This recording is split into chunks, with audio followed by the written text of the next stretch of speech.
Hello students வணக்கம். இன்னைக்கு நம்ம பார்க்க போற டாபிக் யூனிட் 13 நியூக்ளியர்ல இருந்து நியூக்ளியர் ஃபோர்ஸ். இது ரொம்ப முக்கியமான ஆனா நிறைய பேர் கொஞ்சம் பயப்படுற ஒரு டாபிக். ஆனா கவலையப்படாதீங்க, எக்ஸாம்க்கு என்ன தேவையோ அதை ரொம்ப சிம்பிளா உங்களுக்கு நல்லா புரியுற மாதிரி நான் சொல்லி தர போறேன்.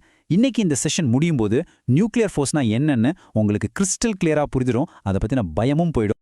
சரி, முதல்ல நம்ம ஒரு டிடெக்டிவ் மாதிரி யோசிக்கலாம். இன்னைக்கு நாம தீர்க்க போற ஒரு பெரிய மர்மம் என்னன்னு பாப்போமா? இதான் அந்த கேள்வி. யோசிச்சு பாருங்க, எல்லா புரோட்டான்ஸும் பாசிட்டிவ் சார்ஜ். நாம என்ன படிச்சிருக்கோம்? Like charges repel, right?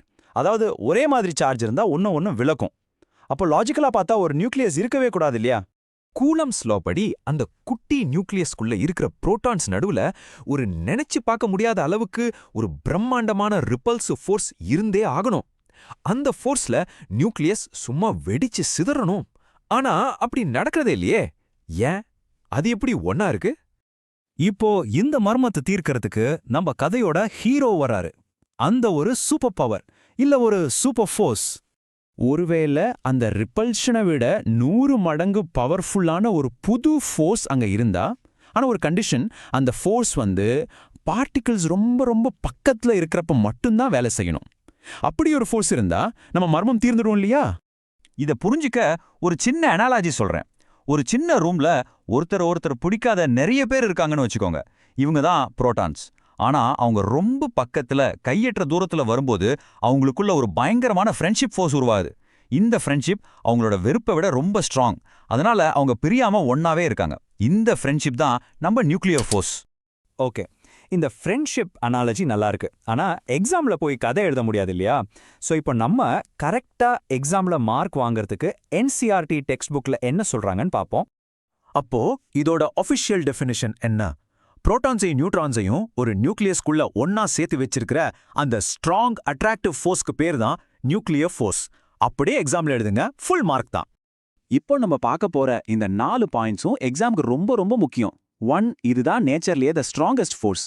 2, இது ரொம்ப ஷார்ட் ரேஞ்ச், அதாவது ஒரு 10⁻⁻15 மீட்டர், அதாவது ஒரு ஃபெம்டோமீட்டர் தூரத்துக்கு மேல போயிட்டா இது வேலை செய்யாது.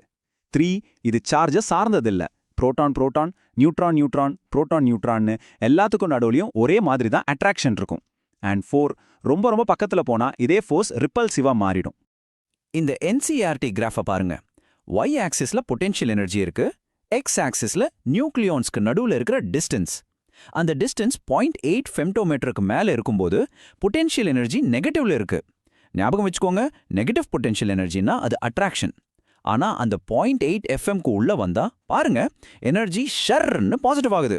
பாசிட்டிவ் பொட்டென்ஷியல் எனர்ஜினா அது ஸ்ட்ராங் ரிப்பல்ஷன். இதுதான் அந்த பார்ட்டிகல்ஸ் ஒன்னோட ஒன்னு மோதி உடையாம பாத்துக்குது. ஓகே, இந்த ஃபோர்ஸ் எப்படி நியூக்ளியஸை ஒன்னா சேர்த்து வைக்குதுன்னு பார்த்தோம்.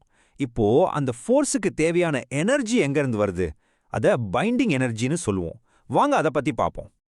இங்க தான் நம்ம எல்லாருக்கும் தெரிஞ்ச தி கிரேட் ஐன்ஸ்டைனோட ஃபேமஸ் ஈக்குவேஷன் E=mc² உள்ள வருது.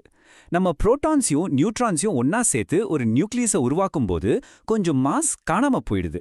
அதுக்கு பேரு மாஸ் டிஃபெக்ட். அந்த காணாம போன மாஸ் தான் எனர்ஜியா கன்வெர்ட் ஆகி அந்த நியூக்ளியஸை ஒட்டி வைக்கிற ஒரு க்ளூ மாதிரி, அதாவது பைண்டிங் எனர்ஜியா வேலை செய்யுது. இதை ஒரு சின்ன எக்ஸாம்பிள் வச்சு பார்ப்போம், அப்பதான் இன்னும் கிளியரா புரியும். ஹீலியம் 4 நியூக்ளியஸ்ல 2 புரோட்டான் 2 நியூட்ரான் இருக்கு. அதெல்லாம் தனித்தனியா எடுத்து மாஸ் கால்குலேட் பண்ணா 4.0318 அட்டாமிக் மாஸ் யூனிட்ஸ், அதாவது U வருது. ஆனா ஹீலியம் 4 நியூக்ளியஸ் ஒன்னா சேர்ந்ததுக்கு அப்புறம் அதோட மாஸை பார்த்தா 4.0026 U தான் இருக்கு. பாத்தீங்களா, கொஞ்சம் மாஸ் குறைஞ்சிடுச்சு. அந்த மிஸ்ஸிங் மாஸ் எவ்வளோன்னு பார்த்தா 0.02928 U. இதுக்கு பேர் தான் மாஸ் டிஃபெக்ட். சரி, இந்த மாஸ் எங்க போச்சு? அந்த மாஸ் E=mc² ஃபார்முலா படி சும்மா போகல, எனர்ஜியா கன்வெர்ட் ஆயிடுச்சு. அந்த எனர்ஜி தான் அந்த நியூக்ளியஸோட பைண்டிங் எனர்ஜி.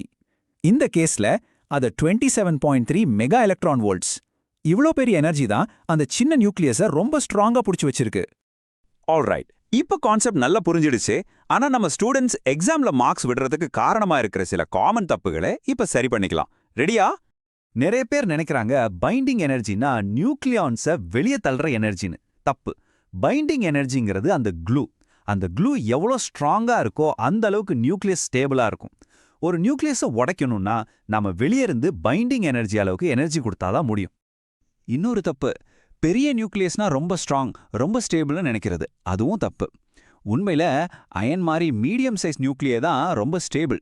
யுரேனியம் மாதிரி ரொம்ப பெரிய நியூக்ளியை அன்ஸ்டேபிளாகவும் ரேடியோ ஆக்டிவாகவும் இருக்கும். So bigger is not always stronger in the world of nuclei. சரி, நம்ம டிடெக்டிவ் வேல்யூயை முடிச்சுக்கலாம். இன்னைக்கு நாம நியூக்ளியர் ஃபோர்ஸோட மர்மத்தை எப்படி சால்வ் பண்ணோம்னு ஒரு சின்ன சம்மரி பார்ப்போம். சரி, இன்னைக்கு நம்ம ஆராய்ச்சியில என்ன கண்டுபிடிச்சோம்? நியூக்ளியஸை ஒண்ணா வச்சிருக்கிறது ஸ்ட்ராங் நியூக்ளியர் ஃபோர்ஸ். இது ரொம்ப பவர்ஃபுல்லான ஒரு ஷார்ட் ரேஞ்ச் ஃபோர்ஸ். இது புரோட்டானோட கூலும் ரிப்பல்ஷனை விட ரொம்ப ஸ்ட்ராங்கர்.